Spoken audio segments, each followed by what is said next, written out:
building a relationship with Kelsey, who I also covered when she was playing in college. Who's somebody that was really instrumental in everything that we did. Felt like a subtle, calculated attempt to downplay Clark's obvious impact. A quiet jab meant to recenter the conversation away from the person who single-handedly changed the trajectory of the league. But eventually, the tidal wave of Clark mania became too big to deny, and Stephanie White was forced to pay lip service to reality.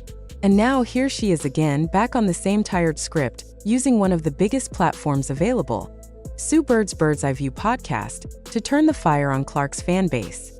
She's calling us toxic. As a Clark fan myself, and let me be crystal clear, she is my favorite basketball player to watch, male or female, period. I have to call this out for what it is. Nasty work. Because she isn't calling out trolls or bad actors. She's lumping in every fan who dares to point out what has been in plain sight for 2 years now. The sustained, coordinated, league-wide resistance Clark has faced since before she even set foot in the WNBA.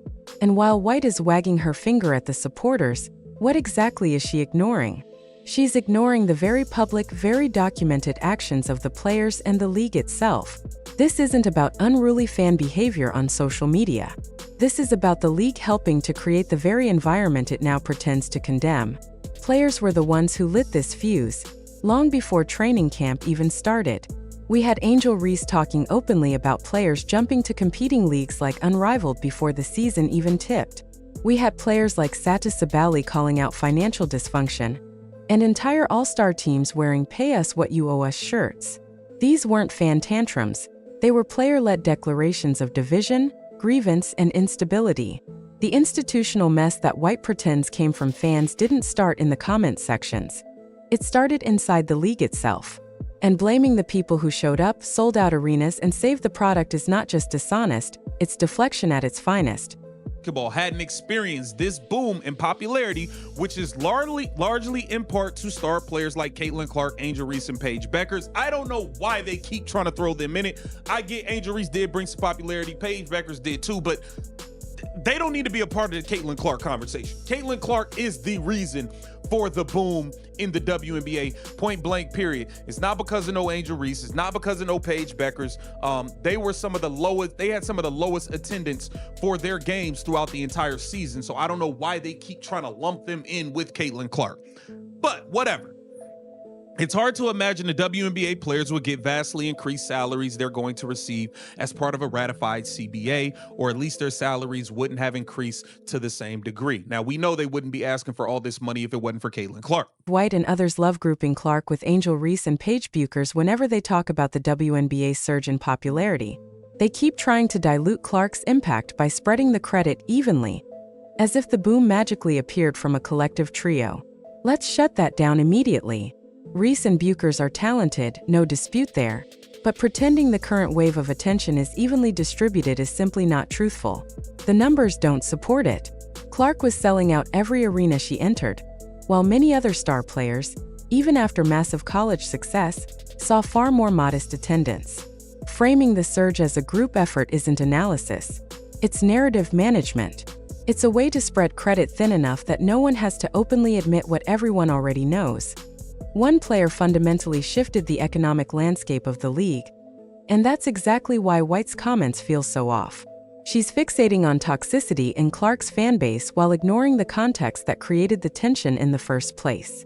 When she dismisses the new audience as a problem, it feels like a deflection, a passive way of redirecting attention away from the uncomfortable truth that players and league culture have played a major role in shaping the atmosphere fans are responding to. This didn't start with social media reactions. It started with players publicly expressing resentment, frustration, and division well before Clark even played her first game. Fans didn't manufacture the tension, they walked into it.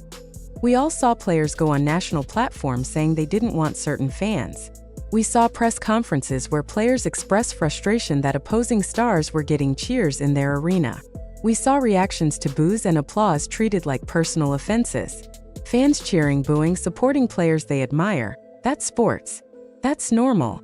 Calling that toxic while ignoring the on-court frustration, the public comments, and the tone coming from the league's own voices creates a very selective picture of what's actually happening. Physical play ramped up. Clark absorbed more hard contact than anyone in the league, and the commentary surrounding it was often dismissive or indifferent, until other star players experienced similar situations. Fans noticed. Of course, they responded, calling that response toxicity, while skipping over the behavior that sparked it makes the criticism feel incomplete. Even the way teams communicated about player availability and injuries sometimes added to the confusion. Fans weren't out here inventing frustration out of nowhere. They were reacting to what they were seeing, hearing, and not hearing. So when White frames fans as the root of the problem, it feels less like an honest assessment and more like a strategic one, a way to protect the league's internal culture by placing the blame externally.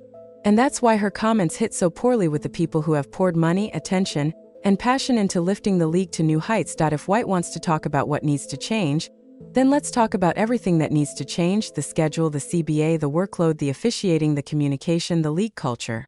But singling out fans while ignoring the rest makes the critique feel less like a plea for progress and more like a shield for the establishment. And that is where she loses credibility. You cannot finally acknowledge that Clark is the financial engine of the franchise and then immediately turn around and target the very people responsible for fueling that engine. That's not leadership. That's misdirection. At the end of the day, what some call toxicity is often just a large, passionate, outspoken fan base reacting to what they're seeing unfold, good or bad. That isn't sabotage. That isn't the downfall of the league. That's accountability. Fans are invested. Fans are watching. Fans are calling things out. If Stephanie White wants a real conversation about negativity, she needs to include the entire picture, not just the part that's easiest to point at.